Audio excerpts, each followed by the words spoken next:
नमस्कार दोस्तों, मैं राजकुमार मौर्य प्रखर इंडिया यूट्यूब मंच पे आपका स्वागत है। यूपी की 9 विधानसभा सीटों पर उपचुनाव हो रहा है। इस उपचुनाव को लेकर समाजवादी पार्टी से बहुत बड़ी खबर आ चुकी है। इन 9 विधानसभा सीटों में एक सीट है मिर्जापुर जिले की मझुआ सीट, जिस सीट पर समाजवादी पार्टी अपने जीवन काल में कभी चुनाव जीत ही नहीं पाई है, लेकिन इस 2024 के लोकसभा के चुनाव में केवल 1732 वोटों से पीछे थी।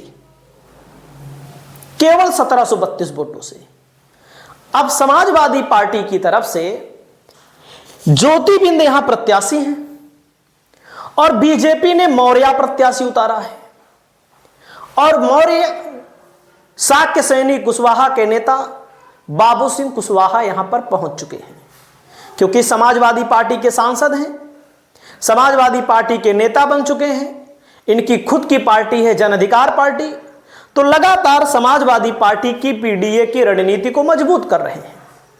आपके सामने मिल रहे हैं दामोदर प्रसाद मौर्य जी हैं, जो इस विधानसभा क्षेत्र से समाजवादी पार्टी के दावेदार भी थे और प्रबल दावेदार, ऐसे वैसे दावेदार नहीं। इनको 2022 में अखिलेश जी ने एक बार टिकट दिया था, लेकिन मौके पर इनका टिकट काट लिया था। लेकिन पार्टी के साथ वाकई में तन्मयता से, तन मन धन से लगे हैं और अभी भी लगे हैं। और यहां पर जब पहुंचे तो तमाम लोग बाबू सिंह कुशवाहा जी को सुनने आए, तमाम लोग यहां पर समाजवादी पार्टी का समर्थन करने आए, आप देख सकते हैं। और इस मौके पर जब बाबू सिंह कुशवाहा बोले तो उसको भी मैं सुनाता हूं, इन्होंने क्या बोला, इन्होंने क्या मंत्र दिया। क्योंकि उत्तर प्रदेश में एक तरफ बीजेपी है और एक तरफ समाजवादी पार्टी है। समाजवादी पार्टी की पूरी कोशिश है पिछड़े, दलित, अल्पसंख्यक या अन्य सामाजिक लोगों को अपने साथ जोड़ा जाए। और बीजेपी की भी अपनी कोशिश है कि कम से कम धर्म के नाम पर, समाजवादी पार्टी की कोशिश है जाति के नाम पर, धर्म के नाम पर, जैसा भी हो सकता है अपने साथ जोड़ा जाए। तो इस मौके पर बाबू सिंह कुशवाहा जी ने क्या कहा, इस वीडियो के अंत तक सुनिए। चुनाव का परिणाम कुछ भी हो सकता है। इस सीट पर ना तो सपा कमजोर है, ना तो भाजपा कमजोर है, सच यही है। लेकिन अब की बार समाजवादी पार्टी के चांस इसलिए बढ़ गए हैं क्योंकि बिंद आबादी सबसे ज्यादा है यहां पर, और बिंद बिंद को ही वोट देगा, यह सत्य है, कड़वा सत्य है। मुस्लिम सपा को वोट देगा, यादव सपा को वोट देगा, उसके अलावा पाल आबादी है यहां पर अच्छी खासी तादाद में, वो भी समाजवादी पार्टी की तरफ जा रही है। बीजेपी की तरफ भी अपना मौर्य वोट है, क्योंकि उसने मौर्य को टिकट दिया है। हमें नहीं कहेंगे कि मौर्य भाजपा को नहीं वोट देगा, देता है। जाति के नाम पे लोग वोट देते हैं, सच्चाई है। चाहे बीजेपी हो, चाहे समाजवादी पार्टी हो, कोई भी पार्टी हो। बसपा ने भी यहां ब्राह्मण उतारा है। तो यहां का जो मुकाबला है वाकई में देखने लायक होगा।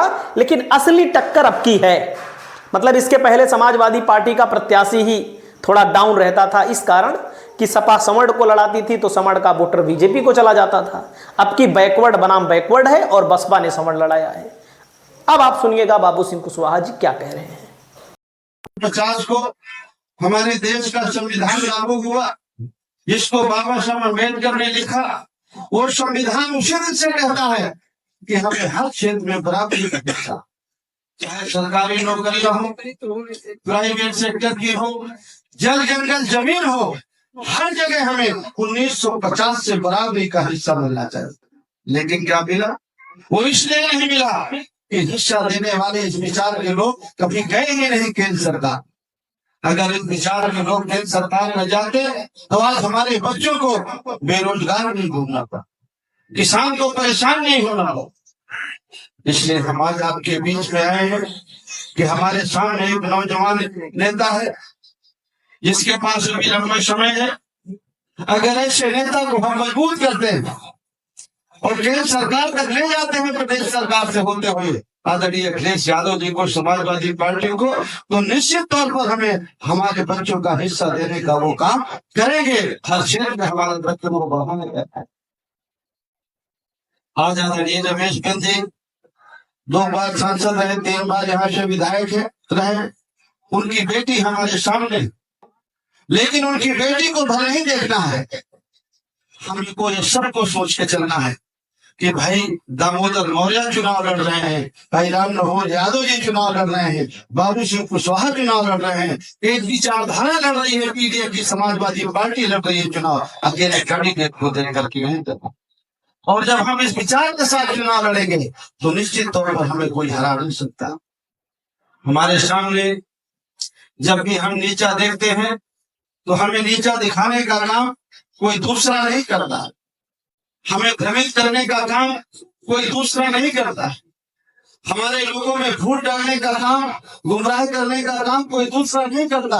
हमारे अपने लोग आते हैं हमारे बीच में, हमारे अपने लोग छोड़े जाते हैं ताकि हम उनसे गुमराह हो जाए जाति के नाम पर, और गुमराह होकर के हम दूसरे को शासन और सुंदर हो। आज जैसे आप देखते होंगे कि लोग मछली पकड़ने जाते हैं, बंसी कहते हैं ना उसको, क्या कहते हैं? केचुआ नहीं, जो आटा होता है, कटिया लगाते हैं, कटिया में आटा लगाते हैं या कुछ केचुआ उसमें लगाते हैं, क्या लगाते हैं? आटा लगाते हैं। आटा मछली को खिलाने के लिए लगाते हैं कि फंसाने के लिए लगाते हैं? फंसाने के लिए। इसी तरह भारतीय जनता पार्टी ने आटा लगाया। इसी तरह भारतीय जनता पार्टी ने आटा लगाया। आटा आपको खिलाने के लिए नहीं भाई, दामोदर मौर्य जवाहर मौर्य जी, हमारे आदरणीय अरुण मौर्य जी भदोही से चल कर के आए मेरे विचार में फंसाने के लिए। इसलिए आपकी जिम्मेदारी है कि अगर आप अपने बच्चों का भविष्य चाहते हैं, ये मामला छोटा नहीं। अभी आदरणीय सांसद जी बोल रहे 69,000 शिक्षक भर्ती में, 69,000 शिक्षक भर्ती में हमारा हिस्सा तो बनता है पिछड़ों का आबादी के हिसाब से 50% से ज्यादा। शेड्यूल कास्ट के साथियों का बनता है 23%, लेकिन अभी हमें 27% मिला है। तो उस 27% में हमें 3.5% दिया, 27% भी नहीं दिया है, खाली 3.4% दिया। और शेड्यूल कास्ट के साथियों को 14-15% दिया है। अगर हमें 27% भी देते तो हमारे 16,000 बेटे और बेटियां प्राइमरी में अध्यापक बनने का काम कर, लेकिन भारतीय जनता पार्टी की सरकार ने नहीं दिया। जब 22 का चुनाव आया तो सरकार ने कहा, जो बच्चे हमारे लखनऊ में धरना प्रदर्शन कर रहे थे, कई बार उनके ऊपर लाठियां चली, उनके हाथ पैर टूटे, लेकिन वो डटे रहे। और जब चुनाव आया तो सरकार ने समझौता किया कि चुनाव के बाद हम आपके जो 16,000 पद है उनको भरने का काम करेंगे। शेड्यूल कास्ट के जो 3-4,000 पद है उनको भरने का काम। चुनाव आया, निकल गया, 2 साल हो गए, उन्होंने नहीं दिया वो 16,000 पद।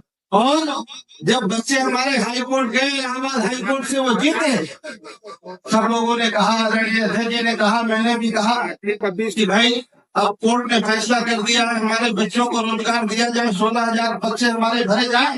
तो सरकार ने कहा कि कोर्ट के आदेश को मानेंगे, और पीछे से सुप्रीम कोर्ट भेज दिया कि स्टे हो जाए और ये पिछड़ी जात के बच्चों को, दलित समाज के बच्चों को रोजगार न दे।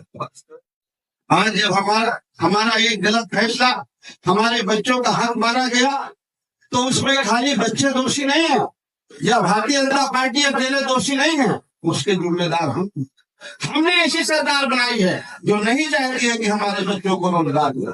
हमने ऐसी सरकार बनाई है जो नहीं चाहती है कि हमारे बच्चों को अच्छी शिक्षा। आज प्राइमरी स्कूल बड़े पैमाने पर बंद होने जा रहे, लगभग 1.5 लाख शिक्षकों के पद खाली, लेकिन जितने पद खाली हैं उतने वो स्कूल कहते हैं हम समायोजित कर देंगे दूसरे स्कूलों। यहाँ का स्कूल वहां समायोजित कर देंगे। और प्राइमरी स्कूलों में पढ़ते कितने बच्चे? गरीब का, कमजोर का, पिछड़े का, दलित का, आदिवासी का, किसान का, मजदूर, हमारे बच्चे पढ़ते हैं। हमारे सब बच्चे पब्लिक स्कूल में नहीं पढ़ते। हम में से कुछ लोग हैं जिनके बच्चे पब्लिक स्कूल में पढ़ लेते, बहुत न के बराबर।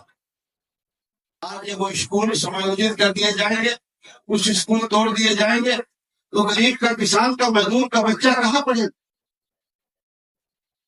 और आज जो उनको करने का ये राइट है, अधिकार है, वो अपने आप नहीं आ गया, ये करने के लिए हमने वोट दिया है।